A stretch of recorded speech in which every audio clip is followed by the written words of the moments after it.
Good morning, students. Today we will start the miscellaneous exercise of chapter 1. The first question of the exercise is, decide among the following sets which sets are subsets of one and another. यहाँ कुछ sets given है. ये 3 sets तो roster form में है, ये हमारे अभी सेट बिल्डर फॉर्म में है. तो इस ए सेट को भी हम रोस्टर फॉर्म में लिख लें, तभी हम बता पाएंगे कौन सा सेट दूसरे सेट का सबसेट है. तो इक्वेशन के फैक्टर्स करने पड़ेंगे. यहाँ हमें इक्वेशन गिवन है हमारे पास x² minus 8x plus 12 equal to 0. Middle term splitting करेंगे तो 6x और 2x में स्प्लिट होगा. तो फैक्टर्स आपके पास आ जाएंगे x minus 6, x minus 2 equal to 0. Then x will be 6 and x will be 2.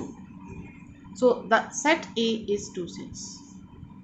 Now we know that a set A is a subset of set B if every element of A belongs to B.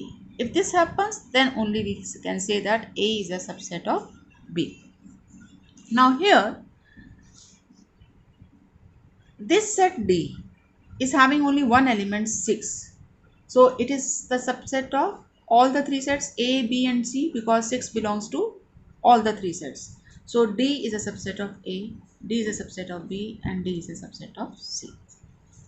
Set A is having 2 and 6 and both these elements belongs to B as well as C. So A is a subset of B as well as A is a subset of C.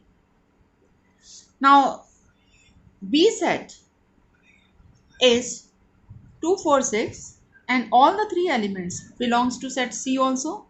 So you can also write B is a subset of C. Now question number 2 is, in the each part you have to state whether the statement is true or false. If it is true, you have to prove it. If it is false, give an example. जब भी कोई चीज़ false होती है तो हम उसे counter example देके proof कर सकते हैं कि ये फॉल्स है. तो यहाँ पर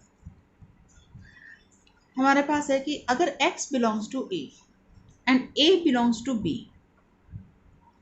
then x will belong to b और नॉट. ये हमें चेक करना है.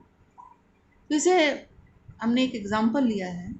Suppose a set is 1 2 3 4 and B, क्योंकि A B को बिलोंग कर रहा है, इसका मतलब एज इट इज ये B में प्रेजेंट होना चाहिए इसी फॉर्म में.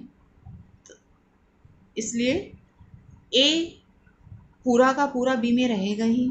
1 2 3 4 लिया हमने और 1 2 एलिमेंट्स B में और एक्स्ट्रा में लिए 5 6.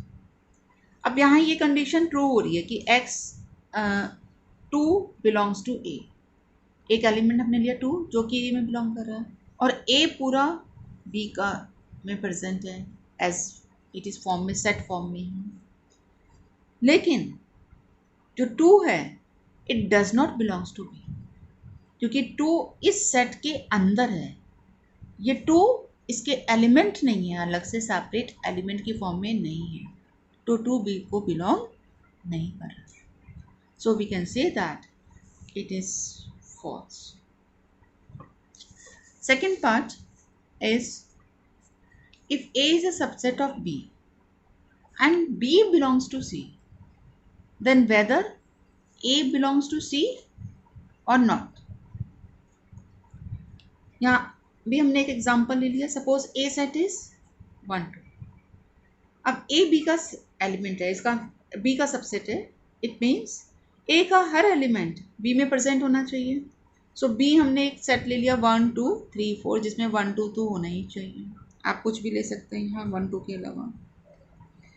And B belongs to C. It means B as it is in the form of set should be present in set C. So we have taken set C as 1 2 3 4 और एक element हमने और ले लिया. आप और भी लिख सकते हैं element. Now we have to check whether A belongs to C और नॉट. A क्या था 1 2. अब ये अगर इसको सी को बिलोंग करता तो ये इसी फॉर्म में सी में प्रेजेंट होना चाहिए था, जबकि ये इस फॉर्म में सी में प्रेजेंट नहीं है। 1 2 यहाँ इस सेट का पार्ट है, लेकिन 1 2 सेट सी का एक एलिमेंट नहीं है। So this is also false. Now third part, if A is a subset of B and B is a subset of C, then whether A is subset of C or not. इसको चलिए एक हम और example से भी समझते हैं। जैसे आपकी क्लास 11th A में जो गर्ल्स का सेट है उसे हम सेट A मान लेते हैं, और जो पूरी क्लास 11th A है वो सेट B है, और जो KB1 रुड़की के सारे स्टूडेंट्स हैं उसका सेट हमने सेट C माना। तो यहाँ पर A B का सबसेट है, क्योंकि गर्ल्स जो है 11th A की वो 11th A का सबसेट है, and B is also subset of C, क्योंकि क्लास 11th A जो है वो KB1 रुड़की का सबसेट है। तो जो गर्ल्स का सेट है that will also be A subset of KB1 Roorkee, क्योंकि ये उस जितने भी गर्ल्स हैं वो KB1 रुड़की की ही गर्ल्स हैं, वो उस सेट में बिलोंग करेंगे। अब हम इसे मैथमेटिकली प्रूव करेंगे। हमने मान लिया सपोज कोई एलिमेंट है सेट ए को बिलोंग कर रहा है। Now since A is a subset of B, it means x A को बिलोंग कर रहा है और ए बी का सबसेट है, इसका मतलब ए का हर एलिमेंट बी में प्रेजेंट होगा। So x will also belongs to set B. Now B is also a subset of C. It means B का हर एलिमेंट C में प्रेजेंट होगा, और X B को बिलोंग कर रहा है, इसका मतलब X C को भी बिलोंग करेगा। तो हमने दिखा दिया कि जो भी एलिमेंट A को बिलोंग कर रहा है वो C को भी बिलोंग करेगा। It means A is a subset of C. इसी तरह से इसके बाकी के 3 पार्ट्स आप ट्राई करेंगे। Now third part, if A union B equal to A union C and A intersection B is equal to A intersection C, show that P equal to C. यहाँ पर सेट B को हम लिख सकते हैं B intersection A union B, क्योंकि B तो A union B का ही पार्ट है। तो अगर एक सेट दूसरे सेट का सबसेट है तो उनका इंटरसेक्शन स्मॉलर सेट हो जाएगा। सो you can right B as B intersection. Now apply the distributive, this A union B can be replaced by A union C. Replace कर दिया हमने, क्योंकि हमें B को C के इक्वल लाना है, तो कहीं से हमें C को इन्वॉल्व करना था, तो हमने गिवन कंडीशन को यूज किया। Now use the distributive property, it becomes B intersection A union B intersection C.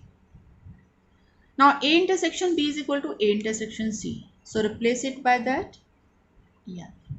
अब C दोनों में कॉमन आ रहा है, तो अगेन डिस्ट्रीब्यूटिव प्रॉपर्टी का रिवर्स हमने यहाँ लगाया, तो A यूनियन